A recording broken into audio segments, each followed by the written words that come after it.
Ya, orang ramai orang Okey. Boleh ke? Apa ni? Minta tolong promosikan.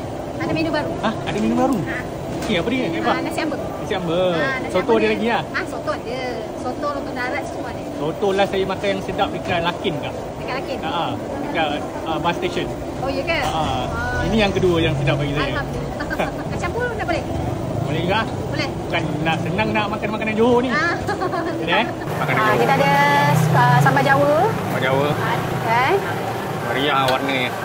Rebus. Telur rebus. Telur memang kena ada lah? Kena ada lah. Memang kena ada sambal je? Yalah. Kalau nak pedas-pedas manis. Okey. Ya, masak kicap. Bagi apa?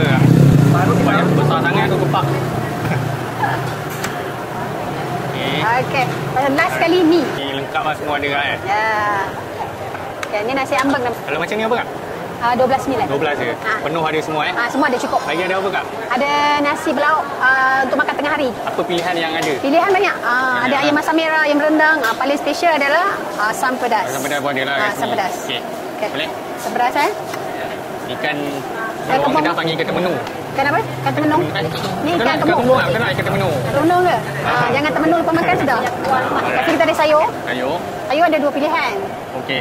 Sama ada nak sayur bayam ataupun air masak lemak.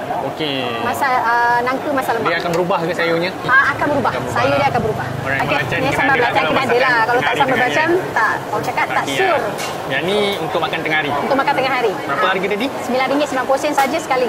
Nasi, lauk dengan sayur. Okey, tak kira ikan ke ayam ke daging ke sama je. Last apa ada? Kacang pul ada. Okey. Ini kacang pul. Kacang pul. Banyak kuah dia. Ya, ada 3 sendok kita bagi. Lepas tu ini dia lagi. punya ada bawang. Bawang. Lepas tu rasa-rasa nak pedas-pedas, limau kasturi. Telur goyak. Lepas tu roti. Roti. Siap. Sekali siap. Ini pun dah ada sekarang kat Dah sini. ada dah. RM9.90. So waktu operasi macam ni sekarang? Waktu operasi sekarang kita 6 pagi sehingga pukul 2 petang.